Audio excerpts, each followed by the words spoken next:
Alhamdulillahirabbil alamin. Allahumma shalli wa sallim ala Rasulillah sallallahu alaihi wasallam wa ala alihi wa ashabihi wa man tabi'ahu ay tabi'ahum bi ihsan ila yaumiddin. Ikhwatal iman, kembali Allah bahagiakan kita menikmati hidangan hidayah Allah. Salat di awal waktu, berjamaah di masjid. Kita lanjutkan dengan kajian Isyraq. Kita mohon pada Allah kenikmatan halaqah Isyraq ini setiap subuh yang alhamdulillah ditayangkan menjadi nilai dakwah terutama buat kita, buat si Arifin, dan untuk negeri yang kita cintai ini. Mudah-mudahan amal ibadah kita diterima oleh Allah Jalla Jalaluhu. Kali ini kita akan membahas tentang mengapa aku rela anakku masuk pondok pesantren. Gak gampang ikhwah memasukkan anak pondok di pesantren. Persoalannya kadang bukan anaknya, orang tuanya. Ya. Allahu Akbar walillahil hamd. Kali ini kita bicara tepat dengan pimpinan pondok pesantren Fajrus Salam yang anak Arifin juga Arifin titipkan di pesantren beliau, Abi Mukhti Ali MA, ya. Beliau jebolan Mekah, Syekh Alwi Al-Maliki almarhum, Allah yarham. Allahu Akbar. Ustaz, sebelum beliau menyampaikan, kita akan nanti kaji surah Ali Imran ayat 79. أعوذ بالله من الشيطان الرجيم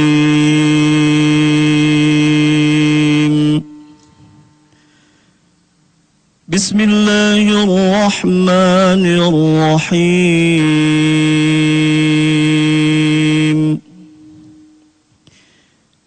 ما كان لبشر أن يؤتيه الله الكتاب والحكم والنبوة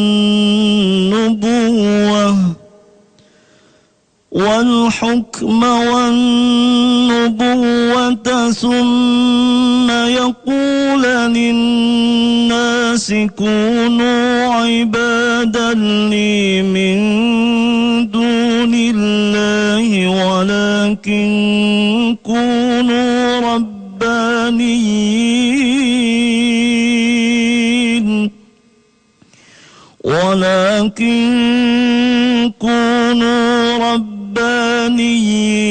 بما كنتم تعلمون الكتاب وبما كنتم تدرسون صدق الله العظيم. Tidak patut bagi Isa yang telah Allah beri kitab Injil, hukum dan kenabian, berkata kepada manusia, jadilah kalian penyembahku di samping kalian menyembah Allah. Isa sepatutnya berkata, jadilah kalian Rabbaniyun, para penyembah Allah sesuai dengan Injil yang diajarkan dan dibacakan kepada kalian. Allahu Akbar walillahil hamd. Menjadi generasi Qur'ani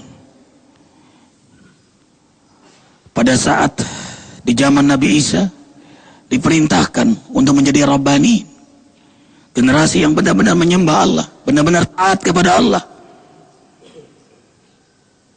Allah perintahkan.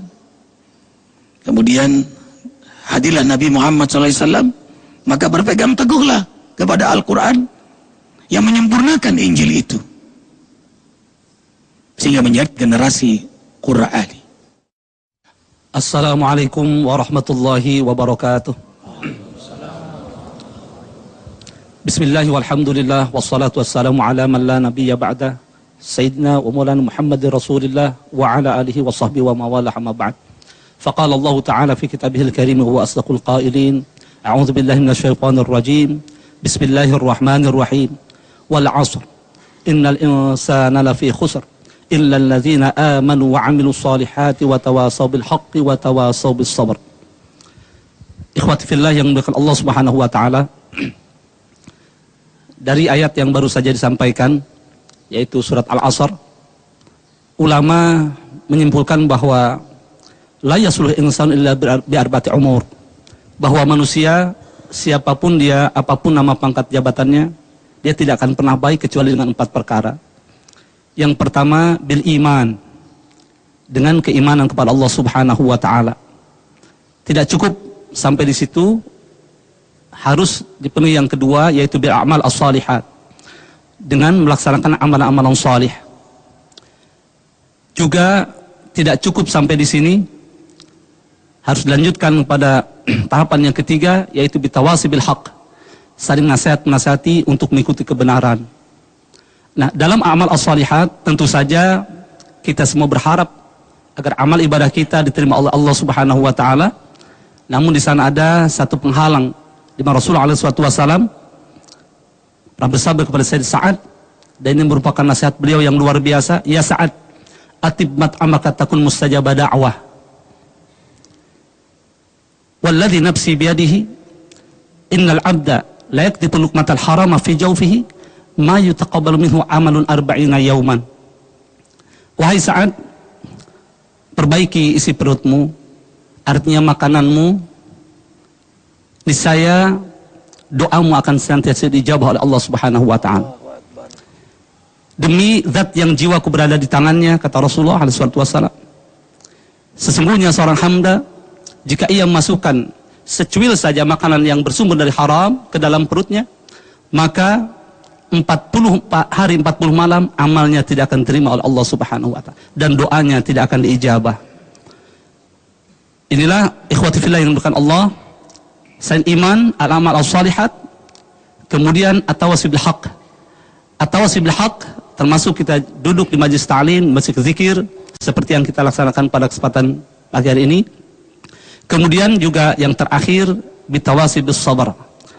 Nah, inilah kalau tadi guru kita mengapa beliau rela putra dimasukkan ke pondok pesantren, ini juga yang mohon doa dari ikhwati fillah semuanya yang kami tanamkan di pondok pesantren, menanamkan nilai keimanan kepada anak didik kita, kemudian juga al-amal as-salihat yang insyaallah selama 24 jam mereka kita bina untuk melaksanakan hal ini dengan sekemampuan kita tentunya. Kesempurnaannya milik Allah, tapi kita beri ikhtiar, berupaya bagaimana supaya anak-anak didik kita, al-fakir sendiri, kemudian para asatid untuk bisa mengamalkan hal ini, ya, menanamkan nilai keimanan kepada diri al-fakir sendiri, kepada anak didik, para asatid, kemudian juga melaksanakan amal-amal salih, ya, dengan ibadah yaumiyah, salat 5 waktunya, qabliyah ba'diyahnya, kemudian juga dan amal-amal yang lainnya insyaallah. Kemudian at-tawasi bil haq, dengan ta'lim, ya, ya, pengajaran yang mungkin kalau dijelaskan secara detail, apa namanya, di pondok pesantren ya masjid sebagai sentral atau pusat kegiatan, kemudian pimpinan sebagai figurnya, dan kajian agama, pelajaran agama itu sebagai kegiatan sehari-hari untuk anak-anak didik di pesantren. Mungkin itu sekilas tentang pondok pesantren. Allahu Akbar. Indah ya. Beliau bicara tadi, Arifin kebayang di pesantren. 24-hour education. 24 jam pendidikan. Dan itu ada di pondok pesantren. Siang malam, santri digembleng untuk menjadi generasi Rabbani, generasi Qurani, generasi pewaris para nabi. Kemudian 24 jam wal-ars, konteksnya tepat sekali, tidak ada waktu yang sia-sia. Wal-ars demi masa, demi waktu, demi tahun, demi bulan, demi pekan, demi hari, demi jam, demi menit, demi detik, semuanya rugi. Kecuali yang beriman. Yang beriman masih rugi, kecuali yang beramal saleh. Pondok pesantren hidup dengan amal saleh, hidup amal ibadah. Malam santri salat malam, sahur, Senin Kemis, bahkan saum Daud. Hidup amal ibadah, tadabburul Quran, tidak keluar dari masjid kecuali waktu isyraq. Santri halaqah.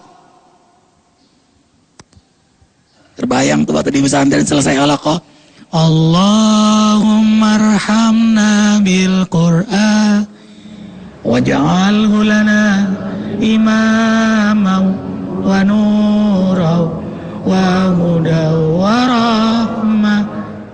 Allahumma dzakirna minhu ma nasina wa 'allimna minhu ma jahilna warzuqna tilawatahu ana al-laili wa atrafan nahar waj'alhu lana hujjatan ya rabbal alamin. Ingatkan kalau kami bodoh ya, kalau kami lupa, ajarkan kalau kami bodoh. Siang malam jadikan Al-Quran pedoman kami. Allahu Akbar. Pesantren. Kemudian sebelum belajar sholat duha, waktu istirahat diberi kesempatan sholat duha bersama guru-guru. 15 menit sebelum azan santri sudah di masjid. Zuhur, selesai makan siang kembali lagi belajar. 15 menit sebelum asar di masjid lagi. Kemudian olahraga. 15 menit sebelum maghrib santri di masjid lagi. Maghrib isya tidak keluar kecuali di masjid. Kemudian kajian halaqah lagi. Allahu Akbar. 24 jam pendidikan itu. Benar-benar amal saleh, amal ibadah. Itu pun masih rugi. Kecuali senang, nasihat menasihati dalam tauhid, dalam kebenaran, dalam syariat Allah, dalam sunnah Nabi Muhammad sallallahu alaihi wasallam. Allahu Akbar. Ilmu dasar yang wajib ditanamkan pada anak kita. Makanya pesantren, pesan amanat, tren 3, pesan yang selalu trendy. Santri san menjaga tri 3, akidah, ibadah, akhlak. Akidah, ibadah, akhlak. Itu yang diajarkan pada anak kita. Negeri ini mengalami krisis akidah, ibadah, akhlak. Banyak orang-orang pintar, tapi apa yang terjadi di negeri ini? Korupsinya hebat, berzinanya hebat. Allahu Akbar. Maka optimis, lahir generasi-generasi yang saleh dari pondok pesantren. Nggak ada pesantren tawuran ya Ustaz ya. Tawuran, nggak ada. Belum selesai, lanjutkan lagi. Tawasau bis sabar. Sabar dalam menuntut ilmunya. Sabar yang mengajarnya. Lahirlah jadi generasi yang terbaik. Tadi Kiai Haji Mukti menjelaskan menjadi yang terbaik. Jadi orang yang terbaik di muka bumi ini bukan orang yang paling ngetop, bukan orang yang paling tinggi jabatannya, bukan orang yang paling kaya. Siapa? Khairukum man ta'allama al-Qur'an wa 'allamah. Yang terbaik di antara kalian adalah yang belajar Al-Quran dan mengajarkan Al-Quran. Itulah generasi yang terbaik. Anak-anak kita dimasukkan pesantren, mereka belajar, mempersiapkan diri mereka untuk menjadi pengajar. Dan mereka akan terus belajar. Karena di pesantren diajarkan minal mahdi ilal lahdi. Nuntutlah ilmu dari buayan sampai wafat. Dari dulu Arifin cita-cita ingin jadi ustadz, sampai sekarang bercita-cita terus jadi ustadz.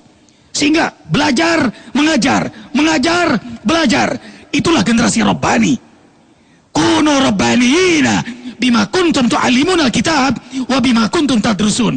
Jadilah kalian generasi Rabbani yang berdakwah dan terus belajar, berdakwah, terus memperbaiki diri dan sabar dalam hal mengajar dan belajar itu. Sehingga menjadi juru dakwah yang diberkahi oleh Allah. Harokah dakwahnya mabrukah, penuh dengan keberkahan. Untuk itulah Arifin dan ikhwah fillah rela anak masuk pondok pesantren. Nggak gampang misah. Arifin gambarkan dalam Facebook suasana cita-cita mengapa kita masukkan pondok pesantren anak kita. Pertama, cita-cita dan doa ingin sekali anak kita menjadi anak saleh. Yang kedua, penerus perjuangan Rasulullah, menjadi generasi terbaik pewaris para nabi. Yang ketiga, perjuangan tidak sepanjang umurku. Arifin akan wafat, tapi dakwah tidak boleh wafat. Hakka isrok nggak boleh dakwah. Harokah dakwah tidak boleh wafat. Anak kita yang akan melanjutkan. Kemudian terhindar dari lingkungan kurang baik. Lingkungannya baik, santri-santri. Kemudian aku dan istriku alumni pondok pesantren. Bang Sunandar. Kemudian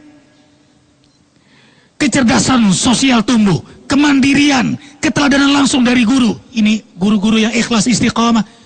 Ustadz Mukti, Ustadz Mukhtar, Ustadz Mukhlis kagum Arifin. Guru-gurunya di masjid semua. Ini ada guru-gurunya nggak di masjid, santrinya di masjid. Nggak ada. Ini gurunya. Ya Allahu Akbar walillahil hamd. Ya, insya Allah menjadi generasi qurrata ayun wa ja'alna lil muttaqina. Anak orang tuanya kumpul di surganya Allah di akhirat nanti. Kan dunia bukan tempat kita. Apa susahnya sih susah? Misah sebentar, susah sebentar, kan ngumpul lagi nanti. Dulu mama, ayah Arifin nangis kirim Arifin pesantren. Sekarang mama abah menangis, senang melihat anaknya. Ini berdakwah lewat ANTV ini pun mama abah Arifin menyaksikan di Banjarmasin. Ya Allah, rahmati ampuni kedua orang tua kami ya Allah. Angkat derajat kedua orang tua kami. Berkahi sisa umur kedua orang tua kami, semua orang tua kami ya Allah. Allahu Akbar walillahil hamd ikhwah. Jangan lupa zikir kembali di Zikra tercinta ini tanggal 27 Muharram 1 Desember. Dan jangan lupa amal jariah. Ini Arifin senang sekali ada satu keluarga yang mengirim ini untuk pondok pesantren Az-Zikra Ustadz, biar jadi amal jariah kendaraan ke surga bagi keluarga kami. Jadi uang-uang receh yang biasanya ditaruh di atas kulkas, di dapur, dibuang-buang begitu saja dikumpulin.